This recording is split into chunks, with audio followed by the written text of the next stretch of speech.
and then I ended up just losing what I was about to say. Oh man, we were talking about. Oh yeah, now I remember. I was coming home from like a track practice, and I watched the Mandalorian and Grogu trailer with my dad, and I told him, I was like, that the Imbo figure, when I saw Imbo, I was like, the Lego Imbo figure is definitely going to go up, and he's like, you sure? And I'm like, it's gonna go up, I know. And then just a couple days later, I go on someone's stream, and it's like everyone's like, I need the Imbo figure. I need the Imbo. Where's the Imbo figure? I'm like, wow. Okay, never mind. Okay, yeah, I was right. So it's all definitely going up. Absolutely. That's I mean that is demand playing out in real time. Um, I've had a lot of people ask me on shows when I tell them that I was a college grad. They're like, "Do you really think you needed like a college education in order to do what you're doing right now?" And my first answer is no. I don't think I did. I think I could be doing what I did right now without a degree.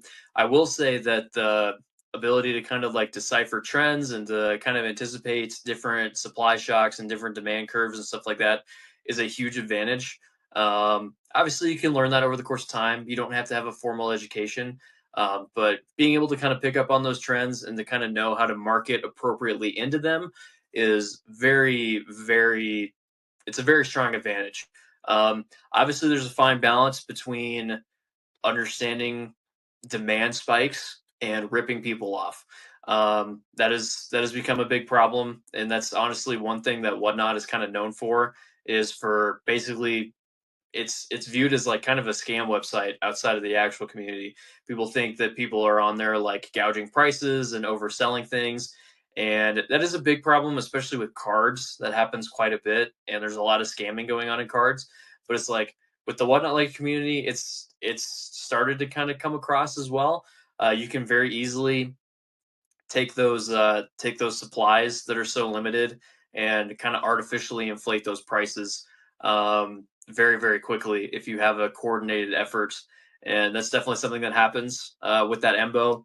That's when demand spikes, people will latch onto that and they'll make sure that they have all the supply. And next thing you know, it's a $150 fig.